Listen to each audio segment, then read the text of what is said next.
Olá, estamos aqui mais uma vez para tratar do caso absurdo da transgênero que virou heroína da solidão, graças a um erro de jornalismo da Globo e a um erro médico do doutor Drauzio Varella. Ontem, no Jornal Nacional, exibiu um vídeo em que o médico Drauzio Varella pediu desculpas à família do menino de 9 anos que foi morto pela tal de Suzy, a transgênero que comoveu o Brasil num programa, num quadro do Fantástico com Drauzio Varella.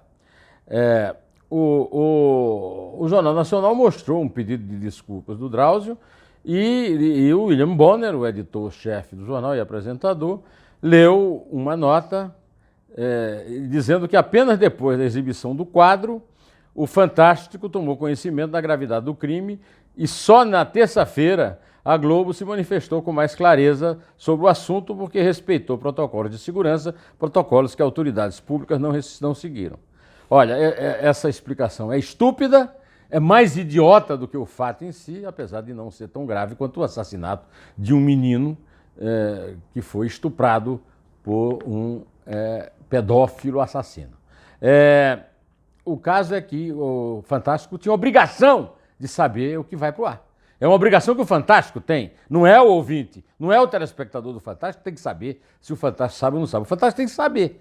O Fantástico mostrou lá uma pizza, né, aquele gráfico de pizza sobre as causas dos crimes. Então, todo mundo que viu isso, e eu vi, não vi no Fantástico, mas vi depois, teve a ilusão de que esse crime da tal da Suzy Monteiro estaria naquela pizza. Não estava. Segundo o Fantástico se explica. Agora, não se justifica. Tentar acusar autoridades públicas, não sei que autoridades públicas, nem sei porquê, no lugar da própria Globo, é um absurdo e que não tem tamanho, né? O vídeo tinha sido postado nas redes sociais à tarde, e o vídeo do Drauzio Varella, e nele o Drauzio Varella disse: posso imaginar a dor e peço desculpas à família do menino que foi involuntariamente envolvida no caso. Não, a família do menino não foi envolvida no caso, nem voluntária nem involuntariamente. A Globo simplesmente ignorou um assassinato hediondo, cruel, absurdo. E o médico Drauzio Varella acha que compreender a transgênero é uma função do médico, que, ao que eu saiba, é salvar vidas, né? E não... aliás, o Drauzio não é repórter, ele estava na função de repórter. Esse pedido de desculpas, tanto do Drauzio quanto da Globo, eu como atingido por isso, como telespectador, como jornalista, peço desculpas por ele, né? As desculpas dele, para mim, não valem nada. Isso não é um caso de desculpas, nem dele, nem da Globo, nem muito menos do Bonner. É um caso de demissão e punição. Bom, eu ontem li aqui um texto magnífico do meu amigo Fernando Coelho e hoje eu vou ler outro. Isso aqui é no Facebook, né? Um texto que ele deu no Instagram ontem eu li e agora vou ler o do Facebook, que está sensacional. Jornal Nacional vexatório e amedrontador.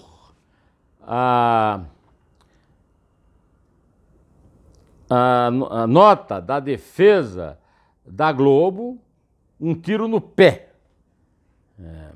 Então, nenhum jornalista da imensa redação tinha conhecimento que Suzy é pedófilo, cumprindo pena de 36 anos, condenado ou condenada também pela própria família, e largaram o competente infectologista Drauzio Varella, que não é repórter, entregue às feras do presídio e de fora dele.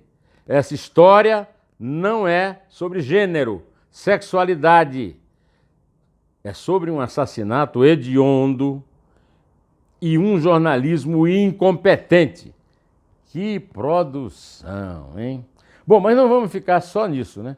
Vamos para outros assuntos. Primeiro, a senhora Angela Merkel, primeira-ministra da Alemanha, deu uma notícia assustadora, que dentro de pouco tempo, 60 a 70 pessoas no mundo estarão infectadas pelo vírus da coronavírus.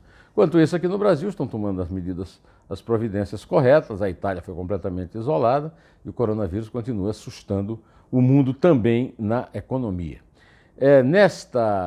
Na terça-feira, ou seja, ontem, a Polícia Federal deflagrou a 8ª fase da Operação Calvário para apurar lavagem de dinheiro desviado de organizações sociais da saúde na Paraíba, por meio de jogos de apostas autorizados. A Paraíba tem uma longa tradição de divulgar loterias.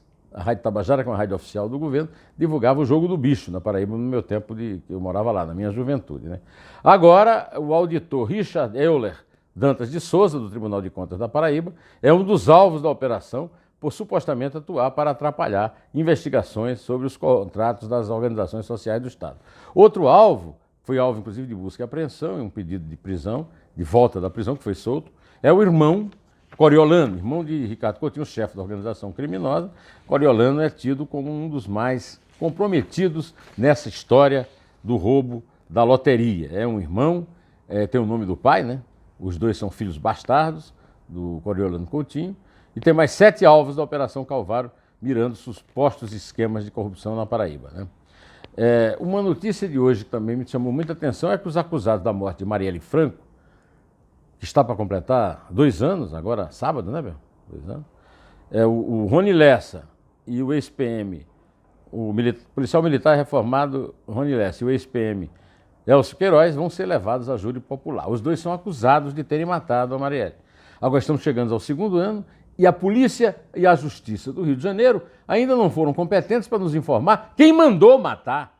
É muito mais importante do que saber os executantes, quem são os mandantes da morte de Marielle Franco, vereadora do PSOL, e do motorista dela, Anderson Gomes. Eu quero também chamar a atenção para o fato de que foi comemorado o 6º aniversário da Operação Lava Jato, o mais bem-sucedido trabalho de pesquisa, investigação e incriminação de combate à corrupção, né?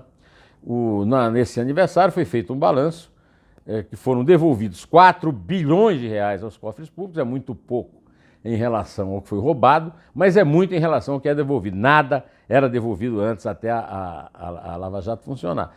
E os membros da operação, da Força Tarefa da Operação Lava Jato, nessa comemoração, criticaram com muita veemência o Supremo Tribunal Federal e o Congresso por decisões que, segundo os procuradores, inibiram investigações e abrandaram punições contra investigados e condenados. Tem muita gente que está reclamando aqui, para mim, porque eu disse que o Bolsonaro está precisando mostrar mais efetividade, mais vontade no combate à corrupção, porque ele foi eleito de verdade pelo antipetismo, pelo antilulismo e pelo apoio que ele prometeu ao combate à corrupção, porque todo mundo sabe que se o Lula tivesse vencido a eleição através do seu poste Haddad, o combate à corrupção teria sido zerado, né? Porque eles são inimigos e, junto com os inimigos do Congresso e do STF, teriam paralisado de vez a Lava Jato, o que felizmente não aconteceu até agora, né?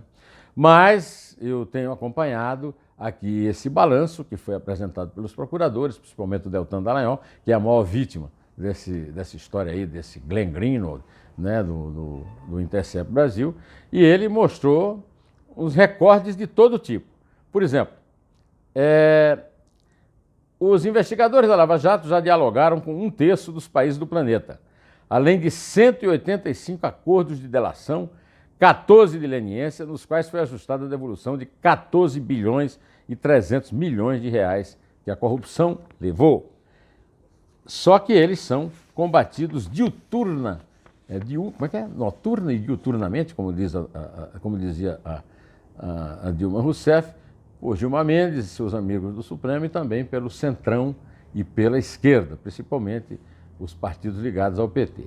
Os procuradores alertaram nesse aniversário, no 6º aniversário, para os riscos para o combate à corrupção, pois, segundo eles, decisões recentes no cenário jurídico e político brasileiro impactam diretamente, negativamente, o trabalho da operação.